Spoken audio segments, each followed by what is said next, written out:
written as. And when I hear that from my director, that's my high. That's my high. That's my high to go to work every day.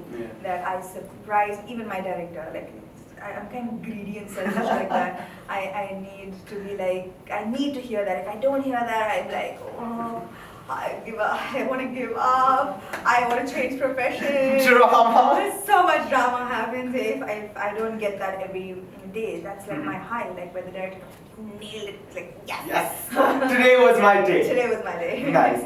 But how different is it starring in a magnum opus? Like, what is so different about it than other films? Is it the tonality or the language that you speak that actually makes it a little difficult? What is it? Yeah, it's the language that you speak. It's 1 second. Sorry, there's so much of noise, guys. So much. Guys, silence, please. And वो दरवाजे पे खड़े रहो ना. Make sure nobody comes. Sorry. No, yeah.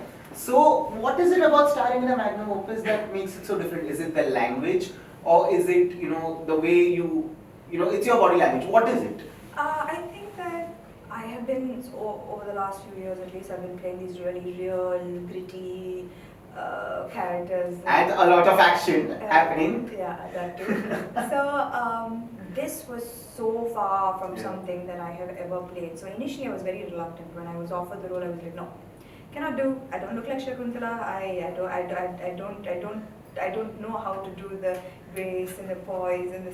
I don't. Liar. That's a liar. I swear, I didn't know. What a liar. I had to go and take lessons for it. I had to take lessons to say it, and oh my god, the running, I was like, this is not going to happen like that. This is not how I run in real life. Just before that, I was like, Raj, and after that, I was like, I'm like, how is she my teacher? And she's like the symbol of poise and grace, and she would just do it so beautifully and like a swan, and I would do it in the end, and she's like hopeless. Hopeless. She would tell the director she needs more classes. Cute. So, yeah, that definitely happened. Looks like I managed. You managed, you nailed it. You're being very this, but you nailed it, honestly. I also have to tell you this, that there is a video that you put up on YouTube, which is the making of Kuanta. Oh God. And I have watched it so many times. I'm like, can I get a full version of this, please? I need to watch this. Yeah, I mean, I did not know what happened to that video when I posted it, and then somebody said it did like 100. Yes, ma'am, that. What? I watched it and like, what did they see? You dancing in it? What was there in this to watch like 100 million views? No, but I didn't get it at all. But it is your, honestly, I think, of course you nailed it in the actual song and all of that. But in the video, it shows the kind of hard work that you put in it. I mean, that's basic. That's not. It's Listen, basic. do you always downplay yourself so much? No, but it's basic. It's like you're going to be a part of such a huge film, and you're going to dance with among the best dancers in the country, Allu Arjun, which is petrifying. Were you petrified? Of course I was. I was petrified.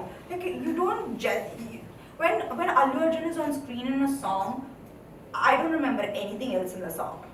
I don't remember the heroine also sometimes in the song, and I love watching heroines. I like this so graceful and this so beautiful and this. When Allu Arjun is dancing on screen, I don't remember who the heroine is also. I get blank. It's just you get stuck there. So I think the biggest compliment for me was that people knew who I was in Wata. Excuse me, everybody noticed you. But even that, the body language and the attitude. Allu Arjun was there. He was right there. He was like, I think it was like a collaborative effort as to how I should go with this song. Because I did not want to do the stereotypical, way of doing an item song, and he helped me big time with that. You nailed it, bro. You nailed it. Okay, moving on from there. Samantha, you've had a journey in filmography, and you've tapped into quite a lot of genres. Okay, today when you sit down with everything around, with the chaos, the entourage, everything, and with everybody telling you, hey, you should do this film, hey, maybe you should not do this film. Okay, do you ever manage to sit down and be like, hey, you know what? I am going to do this film because I want to do this film, not because ABCD told me to do it for ABCD reasons. Is it easy for you to do that? I don't think I listen to anyone. And when I was Mic drop happened there. while I was offered one Tawa was like in the middle of all of the separation. The announcement came in. Every friend of mine, every well wisher, my family were like, "You sit at home. You will not do an item song now just after you announce a separation, and you will say no to this." Like I don't. Even my friends who usually encourage me and say, "Go for it, do super deluxe, go, like challenge yourself." Even they said, "No, do not do an item song." So I said, "Okay, I'm doing it," because I just thought that. Why should I hide? I mean, I did not do anything wrong. Why should I hide? I was not going to go into hiding and wait for all of the trolling and abuse to go away and then slowly creep back in like someone who had committed a crime. I was not going to do that. Yeah. I gave my marriage 100%. It did not work out, but I was not going to beat myself up and feel guilty for something that I didn't do. Yeah. So I thought that I love the lyrics of the song. I loved like how the song was positioned, and I didn't. It was just for me. It was just another character I was playing. Yeah, I've never done an item song. Yeah. I love exploring different characters. For sure. And I looked at the song just as another character. Yeah, for sure. Not as look, I'm going to do an item song.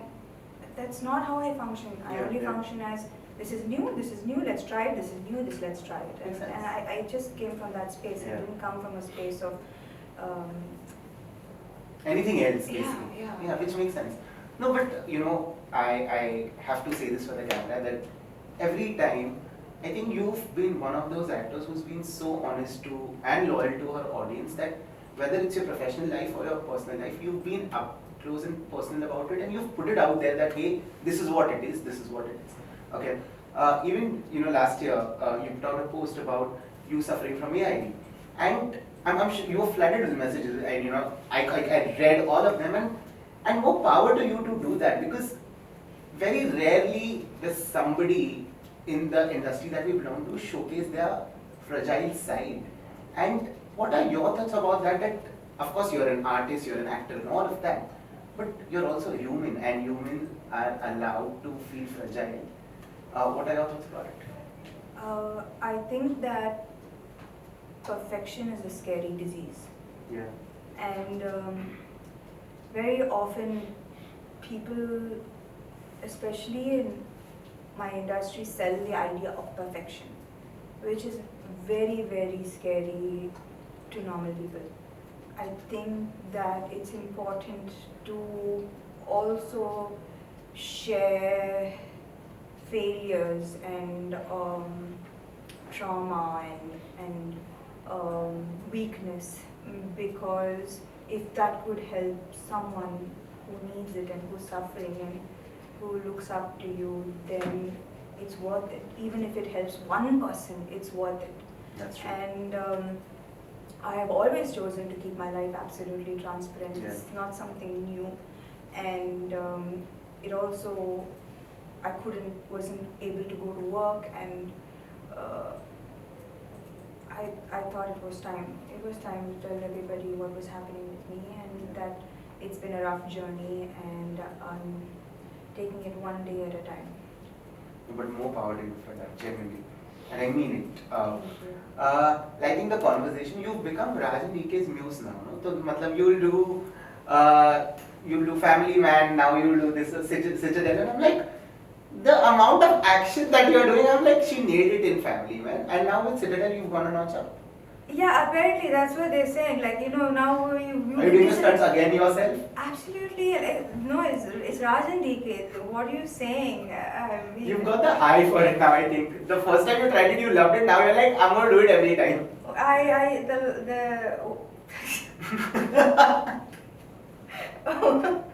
I mean, this is how I came on set, guys. I have intense fatigue. There like 1 hour I will be good. 1 hour my fatigue hits and Yeah. I'm like a wreck. And they're like, yeah, okay, no problem at all. And then I shot such an intense action sequence. We saw the pictures. Yes, that happened. That happened. But yeah, it's amazing. Yeah. It's amazing. Like I guess if you want to be taken seriously as an action star, there is a price to pay. There is a price to pay, and it depends upon how badly you want it. And we are definitely pushing the bar from Raji, from the family man. We can't do the same action. People are not going to enjoy it the same way. It has to be a notch higher, and they know it, I know it. So I think we're all a bit crazy, so we don't know when to tell the other to stop. It just keeps going on and on. It's a circus. It's a circus. I also had a concussion on set, which was fun. Damn. Which was fun. I forgot everyone's names for a good 2-3 hours. Wow. Yeah. I'm scared. I'm scared for you, friend. Yeah. That happened. I was like, to Raj was like, I looked at my phone. I was like, what's his name? This is Samantha, guys. So I Classic. haven't had a concussion before. I don't know how it felt, and yeah, there was a concussion. Yeah. And I went back and shot after a few hours. And then you remembered the name. Yeah, thank God. Thank God for that, Yeah, Jesus. thank God. But thank you so much for doing this. You know this. I'm super proud of the person that you are as an actor, as a human. Keep soaring high. You deserve only the best. Thank you. And I'm going to see you super soon. Thank you. Keep so soaring high, like I said. Till then, this one is a wrap. Done. I'm coming with you for that coffee now. Please come.